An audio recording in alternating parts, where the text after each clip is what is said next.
Chi square distribution. तो chi square distribution को समझने से पहले इसकी जो थ्योरी है वो हम पहले डिस्कस कर रहे हैं कि काई स्क्वायर डिस्ट्रीब्यूशन में कुछ टर्म्स इस्तेमाल होती हैं जिनको सीखना बहुत ज़रूरी है। तो उन टर्म्स में से पहली टर्म जो हमारे पास है वो है वेरिएबल और कांस्टेंट। वेरिएबल और कांस्टेंट का डिफरेंस हम फाइंड कर लेते हैं कि वेरिएबल हमारे पास क्या चीज़ है और दूसरी साइड पे हमारे पास कांस्टेंट क्या चीज़ है। कांस्टेंट की डेफिनेशन कुछ इस तरह है कि ए quantity which have only one value is called constant, कि ऐसी मिकदार जिसकी सिर्फ और सिर्फ एक ही वैल्यू आए।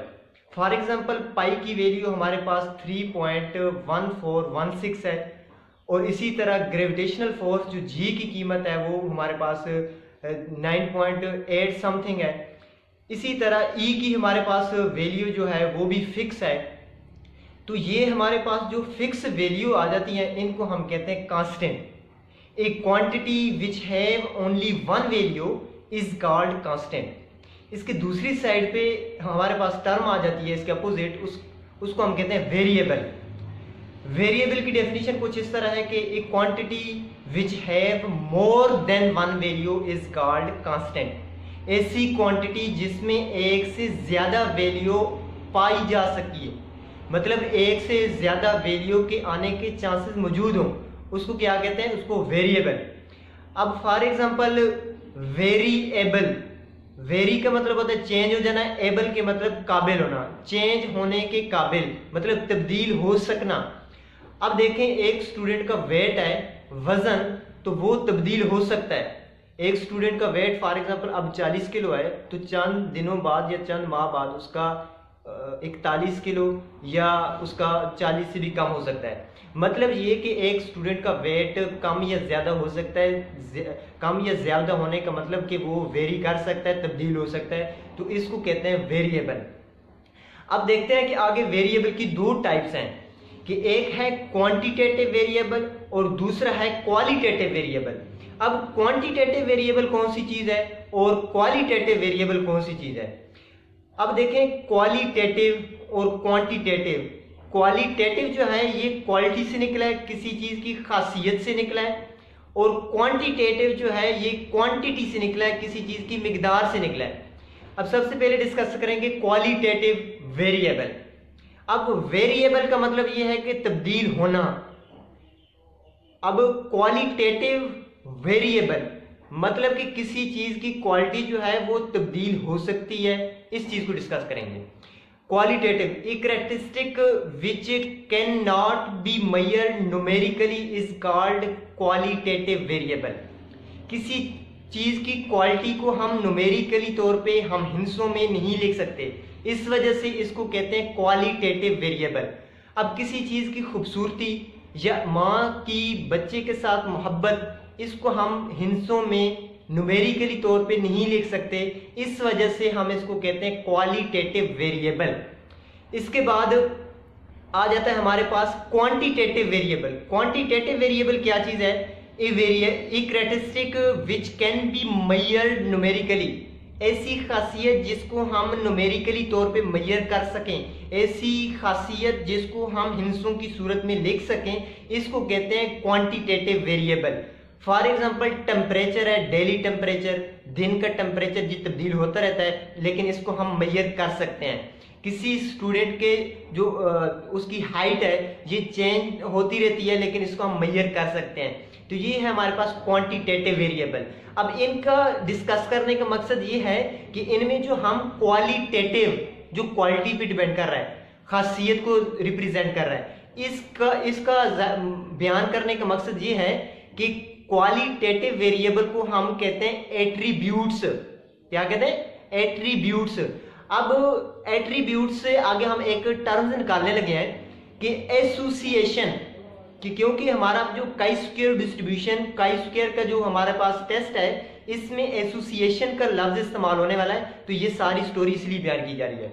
तो एट्रीब्यूट्स, क्वालिटेटिव वेरिएबल को हम एट्रीब्यूट्स कहते हैं, और एट्रीब्यूट्स का आपस में जो रिलेशनशिप है इसको कहते हैं एसोसिएशन। एसोसिएशन क्या चीज है, कि द रिलेशनशिप बिटवीन एट्रीब्यूट्स का आपस में जो रिलेशन है इसको कहते हैं एसोसिएशन। अब जो काई स्क्वायर डिस्ट्रीब्यूशन है ये किसी चीज की एसोसिएशन को मेजर करने के लिए हम काई स्क्वायर डिस्ट्रीब्यूशन। इसके बाद हम ये देखेंगे कि अगर दो वेरिएबल हमारे पास इंडिपेंडेंट हो तो इंडिपेंडेंट का क्या मतलब है कि फॉर एग्जांपल एक हमारे पास वेरिएबल ए है और दूसरे साइड पे हमारे पास वेरिएबल बी है, अगर ये एक दूसरे पे डिपेंड ना करते हो तो इसको कहेंगे इंडिपेंडेंट। अब ये देखें कि फॉर एग्जांपल एक मियाँ जो है हस्बैंड है उसकी डेथ वाइफ की डेथ के साथ उसका कोई कनेक्ट नहीं है। अगर जो हस्बैंड है वो डेथ हो जाता है तो इसकी डेथ का ताल्लुक वाइफ की डेथ के साथ कोई नहीं होगा, तो इसको कहेंगे इंडिपेंडेंट इवेंट। तो जब हम काई स्क्वायर डिस्ट्रीब्यूशन में जाते हैं तो इंडिपेंडेंस को डिस्कस करते हैं। तो इंडिपेंडेंस ऑफ टू वेरिएबल, दो वेरिएबल जब इंडिपेंडेंस हो तो उस वक्त हम जो काई स्क्वायर डिस्ट्रीब्यूशन इस्तेमाल करते हैं तो उसके लिए हमारे पास टेस्टिंग प्रोसीजर जो होता है वो 6 स्टेप हमने जो पहले डिस्कस किए थे कि जब भी कोई भी टेस्ट हमारे पास आ जाए तो हम वो 6 स्टेप जो हैं वो हम पास आउट करेंगे, फाइनल पे जाके हम डिसीजन देंगे। तो सबसे पहले जो हमारे पास है वो नल और अल्टरनेट हाइपोथेसिस हमने बिल्ड करना होता है। नल हाइपोथेसिस और अल्टरनेट हाइपोथेसिस मतलब H0 और H1 को हमने डिनोट करना होता है। इसके बाद दूसरा स्टेप हमारे पास आ जाता है लेवल ऑफ सिग्निफिकेंस। अगर लेवल ऑफ सिग्निफिकेंस दिए गए हैं तो ठीक है, अगर ना दिए गए हो तो 0.05 लगा देते हैं। इसके बाद हमारे पास आ जाता है टेस्ट स्टैटिस्टिक। टेस्ट स्टैटिस्टिक क्या चीज है कि जो फार्मूला हम लगा रहे हैं जिसके जरिए हमने कैलकुलेशन करनी है।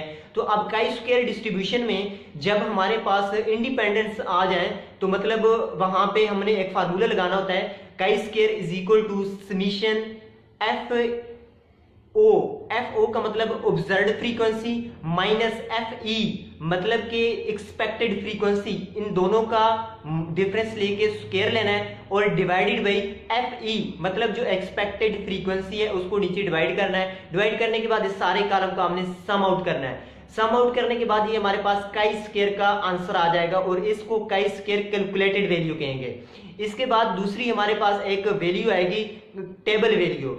वो टेबल वैल्यू हम कहां से फाइंड आउट करेंगे, काई स्क्वायर, उसके नीचे हमारे पास अल्फा की भी वैल्यू आएगी। अल्फा का एक कॉलम होगा, जब टेबल में हम जाएंगे ये टेबल हमें प्रोवाइड होगा किसी भी क्वेश्चन को सॉल्व करते वक्त। तो सबसे पहले इस साइड पे हमने देखना होगा कि कॉलम में आ रहा है हमारे पास डिग्री ऑफ फ्रीडम और दूसरी साइड पे हमारे पास आ रहा है अल्फा की वैल्यू। ऊपर अल्फा की वैल्यू मेंशन होगी, नीचे हमारे पास इस कॉलम में हमारे पास वैल्यू होगी अल्फा की।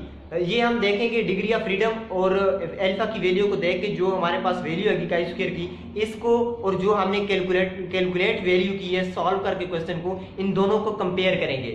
तो अब इसके बाद हम फाइनल पे जाके डिसीजन लेंगे, क्रिटिकल रीजन भी हम फाइंड करेंगे। तो हमेशा ये याद रखें कि जो जीरो है ये जीरो से हमारे पास राइट साइड पे जो है क्रिटिकल रीजन बनता है काई स्क्वायर डिस्ट्रीब्यूशन। हमारे पास न्यूमेरिकली काम है, हम एक एग्जांपल को ले लेते हैं। एग्जांपल को लेने के बाद उसको सॉल्व करते हैं। सॉल्व होने से हमें इजीली ये जो कंसेप्ट है काई स्क्वायर डिस्ट्रीब्यूशन का ये हमें समझ में आ जाएगा। इसके बाद जो जिस नोट्स पे मैं समझा रहा हूँ ये नोट्स फिर इसी वीडियो के एंड पे मैंने आपको एक पेज की सूरत में जी स्टूडेंट्स, ये हमारे पास एक टेस्टिंग प्रोसीजर है जिसमें हम काई स्क्वायर डिस्ट्रीब्यूशन को डिस्कस करेंगे। तो ये टॉपिक है हमारा test of independence for two attributes. अब दो अगर एट्रीब्यूट्स आ जाएं तो उसमें हमारे पास टेस्टिंग प्रोसीजर कैसे होगा।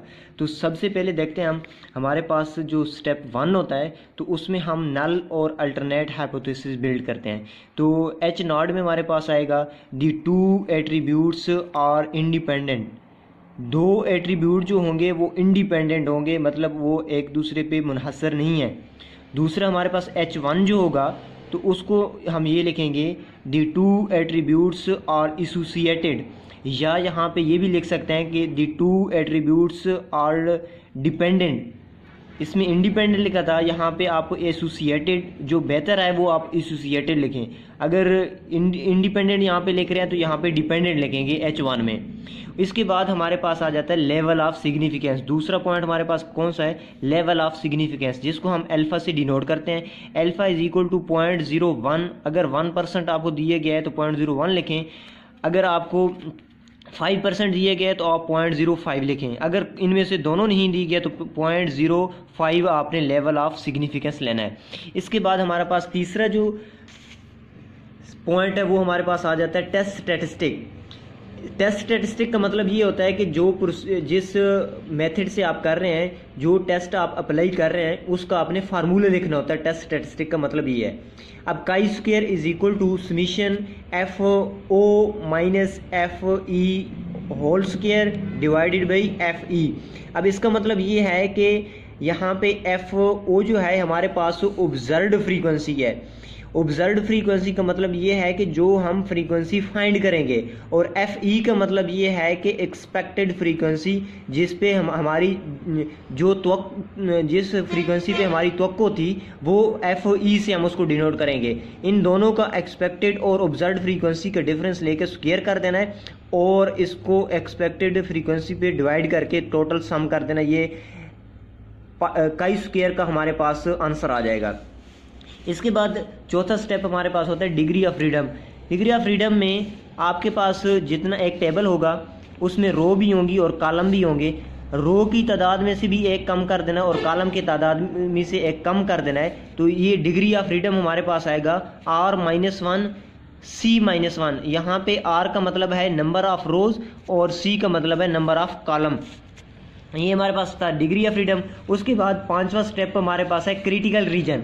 इसको रिजेक्शन रीजन भी कहते हैं और क्रिटिकल रीजन भी कहते हैं। इसको CR से रिप्रेजेंट करते हैं। ये देखें हमारे पास ये एक डायग्राम नज़र आ रही है हमें। ये 0 पॉइंट है हमारे पास, ओरिजिन यहाँ पे होता है। इससे ये हमेशा ये जो है ना राइट साइड पे हमारे पास इसकी शेप बनेगी जब काई स्क्वायर डिस्ट्रीब्यूशन हम डिस्कस कर रहे होते हैं। तो ये हमारे पास ये पोर्शन हमने ये अलग इसलिए किया कि इसको हम 1 - अल्फा से रिप्रेजेंट करते हैं। इसको कहते हैं एक्सेप्टेंस रीजन। यहाँ पे अगर वैल्यू आ जाए हमारी तो इसको हम कहेंगे कि ये हमारा एक्सेप्ट हो गया है। और यहाँ पे अगर हमारे पास इस जो वैल्यू आएगी कैलकुलेटर वैल्यू, ये हमने जो टेबल वैल्यू देखी है, टेबल वैल्यू से हमारी वैल्यू इस साइड पे बढ़ गई। यहाँ पे ये देखें ये 0 है तो ये इस साइड पे हम चलते जाएंगे, हमारी वैल्यू बढ़ती जाएगी।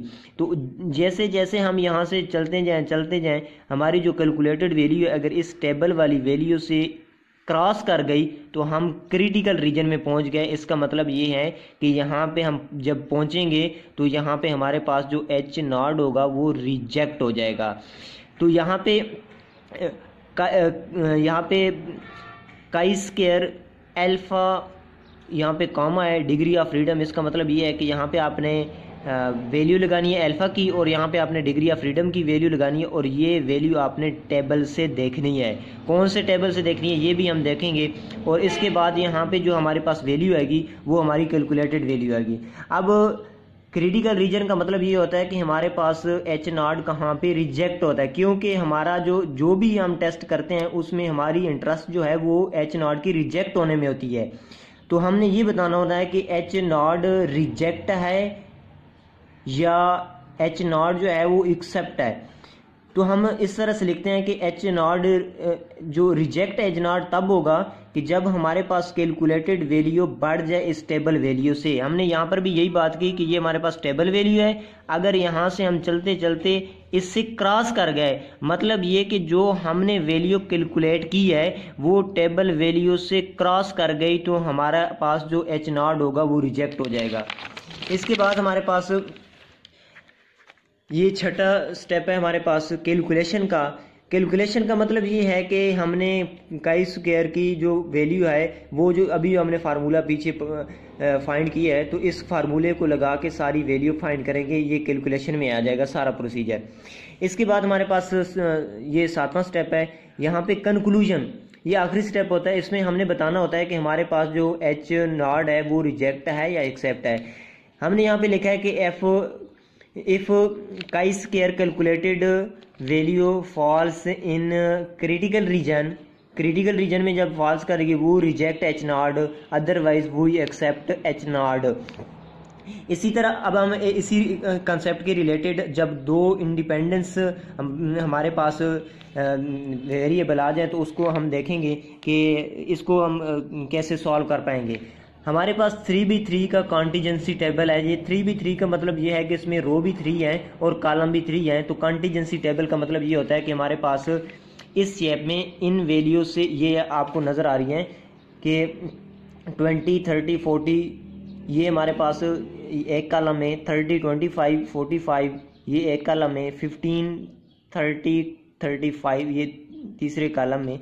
तो इसमें ये देखें ये फर्स्ट रो, ये सेकंड रो, ये थर्ड रो, ये हमारे पास फर्स्ट कॉलम, सेकंड और थर्ड कॉलम। ये देखिए 3/3 इसी वजह से लिखा है कि इसमें रो भी 3 है और कॉलम भी हमारे पास 3 है। अब इसको सॉल्व कैसे करेंगे? ये जो वैल्यू है पहली रो की सारी वैल्यू को हमने सम आउट करना है, ये 65 हो गए। ये दूसरी रो को हमने सम आउट किया 85, इस तीसरी रो को हमने सम आउट किया 120 आ गया हमारे पास। इसी तरह पहले कॉलम को जब सम आउट किया तो हमारे पास 90, दूसरे कॉलम से हमारे पास 100 और तीसरे कॉलम से 80 हमारे पास आ गया। यहाँ से हम सम करके जाएंगे, ये टोटल ये जो हम टोटल कर लिया है ना इसका दोबारा हमने सम करना है तो ये भी 270 आएगा। जब यहाँ या अगर यहाँ से हमने सम करना है तो यहाँ से भी इन दोनों का इस जो टोटल हमने किया है इसका सम और इनके टोटल का सम जो हम करेंगे तो ये हमारे पास सेम ही आएगा 270। यहाँ पे अब इस क्वेश्चन में हमारे पास आ गया। अब देखेंगे कि इसको आगे हमने कैसे इसको प्रोसीजर करना है। ये देखें कि हमारे पास ये वैल्यू है एफ ओ की। एफ ओ का मतलब ये है कि हमारे पास ये ऑब्जर्व्ड फ्रीक्वेंसी है। तो ऑब्जर्व्ड फ्रीक्वेंसी वो फ्रीक्वेंसी जो हमारे पास टेबल में मौजूद होती है। ये देखें 20, 30, 40, 30 ये सारी इस तरतीब से हमने ये 20, 30, 40 और 30, 25, 45, 15, 30, 35 इस तरतीब से पहले ये कॉलम फिर ये इस तरह से हमने एक ही कॉलम में इनको अरेंज कर दिया यहाँ तक। ये देखिए ये अरेंज करने के बाद अब क्या करना है हमने कि जो हमारे पास यहाँ पे आ जाती है एक्सपेक्टेड फ्रीक्वेंसी। अब एक्सपेक्टेड फ्रीक्वेंसी फाइंड करने के लिए हम क्या करेंगे? एक्सपेक्टेड फ्रीक्वेंसी फाइंड करने के लिए हम ये करेंगे कि 20 के सामने जो इसकी रो की टोटल वैल्यू है वो देखेंगे हमारे पास कौन सी आ रही है। ये आ रही है हमारे पास 65। अब 65 को मल्टीप्लाई करेंगे हम 90 से, क्योंकि इस 20 के कॉलम में हमारे पास टोटल जो है वो हमारे पास 90 आ रहा है। ये 90 और ये हमारे पास जो 65 है इनको मल्टीप्लाई करेंगे और जो डिवाइड करेंगे वो टोटल जो हमारे पास n की वैल्यू है 270। अब ये देखें 20 के सामने हमारे पास 65 मल्टीप्लाई 90 डिवाइडेड बाई 270 ये करेंगे तो हमारे पास जो वैल्यू है एफ ई की मतलब एक्सपेक्टेड फ्रीक्वेंसी की वो 20 के सामने 21.67 आएगी। इसी तरह अगर हम कहते हैं कि 30 के सामने हमारे पास टोटल जो है 85 है और इसकी नीचे जो है 90 इंटू मतलब मल्टीप्लाई करना है 90 मल्टीप्लाई बाई 85 डिवाइडेड बाई 270। तो ये करेंगे तो हमारे पास आंसर जो है वो आएगा 28.33। इसी तरह एक्सपेक्टेड फ्रीक्वेंसी जो है सारी आपने यहाँ पे फाइंड कर लेनी है। एक्सपेक्टेड फ्रीक्वेंसी और ऑब्जर्व फ्रीक्वेंसी आपके पास दो कॉलम आ गए हैं। इसके बाद क्या करना है? ऑब्जर्व फ्रीक्वेंसी में से एक्सपेक्टेड फ्रीक्वेंसी को माइनस कर देना है। माइनस करने के बाद जो आंसर आएंगे इनको स्क्वायर कर लेना है। स्क्वायर करने के बाद आपने इस कॉलम ये जो स्क्वायर का कॉलम आ गया इसको फिर दोबारा आपने एक्सपेक्टेड फ्रीक्वेंसी पे डिवाइड कर देना है। ये देखें observe frequency minus expected frequency square divided by expected frequency, इस सारे पे डिवाइड करने के बाद ये हमारे पास कॉलम आ गया। इस कॉलम को जब हम सम करेंगे तो हमारे पास काई स्क्वायर कैलकुलेटेड वैल्यू आएगी। ये 3 स्टेप हैं। यहाँ से हमारे पास काई स्क्वायर की कैलकुलेटेड वैल्यू आएगी 4.898। अब देखें हम वही पहला स्टेप कि नल और अल्टरनेट हाइपोथेसिस बिल्ड करते हैं। हमारे पास जो एच नॉट की वैल्यू है वो हम लिखेंगे the two attributes are independent. H1 में लिखेंगे the two attributes are associated. उसके बाद स्टेप आ जाता है अल्फा का लेवल ऑफ सिग्निफिकेंस। अल्फा हमने ये लिया है कि 0.05। उसके बाद कैलकुलेशन आ जाती है। कैलकुलेशन में हमने लिखा है chi square is equal to, formula लिखा है टेस्ट स्टैटिस्टिक का, summation f o minus f e square over f e. तो यहाँ पे उसके बाद हमारे पास आ जाता है डिग्री ऑफ फ्रीडम। यहाँ पे टेस्ट स्टैटिस्टिक के साथ हम डिग्री ऑफ फ्रीडम भी डिनोट कर लेते हैं। R-1 C-1, R का मतलब रो हमारे पास 3 थी, और C कॉलम भी हमारे पास इस क्वेश्चन में 3 थे। 3-1 2, 3-1 2, 2 इंटू 2 4। अब डिग्री ऑफ फ्रीडम जो हमारे पास 4 है और अल्फा की वैल्यू हमारे पास 0.05 है। इसके बाद का स्टेप हम देखते हैं। इसके बाद का स्टेप ये है कि क्रिटिकल रीजन हम बनाते हैं। क्रिटिकल रीजन ये बनाएंगे, उसी तरह हमने ये शेप बनानी है, ग्राफ बनानी है। ये इम्प्रेसिव तरीका है क्योंकि इसमें आपको भी आसानी होती है क्वेश्चन सॉल्व करने में, और जो पेपर चेक करने वाला है उसको भी इसमें इस चीज़ से आसानी होती है समझने में कि स्टूडेंट ने क्या किया है। ये देखें हमारे पास यहाँ पे राइट साइड पे हम इसकी शेप बनाएंगे, और हमारे पास काई स्क्वायर जो टेबल वैल्यू है वो हम देखेंगे 0.05। ये हमारे पास आगे डिग्री ऑफ फ्रीडम की वैल्यू, डिग्री ऑफ फ्रीडम को हम V से डिनोट करते हैं। तो अब देखते हैं कि हमारे पास 0.05 के टेबल में अगर देखें, ये हमारे पास अगर V की वैल्यू 4 आए तो काई स्क्वायर की हमारे पास वैल्यू, टेबल वैल्यू कौन सी आएगी। कैलकुलेटेड वैल्यू जो है वो तो हमने अभी फाइंड कर ली है, 4.898 जो फार्मूला लगाया है सारा टेबल वगैरह बनाने के बाद, ये कैलकुलेटर वैल्यू हमारी आ गई है। तो अब टेबल वैल्यू हम देखेंगे। टेबल वैल्यू कैसे देखेंगे, ये देखिए हमारे पास ये बुक है, इसमें ये टेबल लिखा हुआ है percentage point of the chi square distribution. ये देखें काई स्क्वायर डिस्ट्रीब्यूशन का हमारे पास टेबल है। तो इसमें एक साइड पे ये V नज़र आ रहा है आपको, यहाँ पे V रिप्रेजेंट है, मतलब जो आपके पास डिग्री ऑफ फ्रीडम की वैल्यू आएगी वो इस साइड पे आपने देखनी है, और यहाँ पे जो आपके पास अल्फा की वैल्यू आएगी लेवल ऑफ सिग्निफिकेंस वो यहाँ पे ऊपर रिप्रेजेंट है।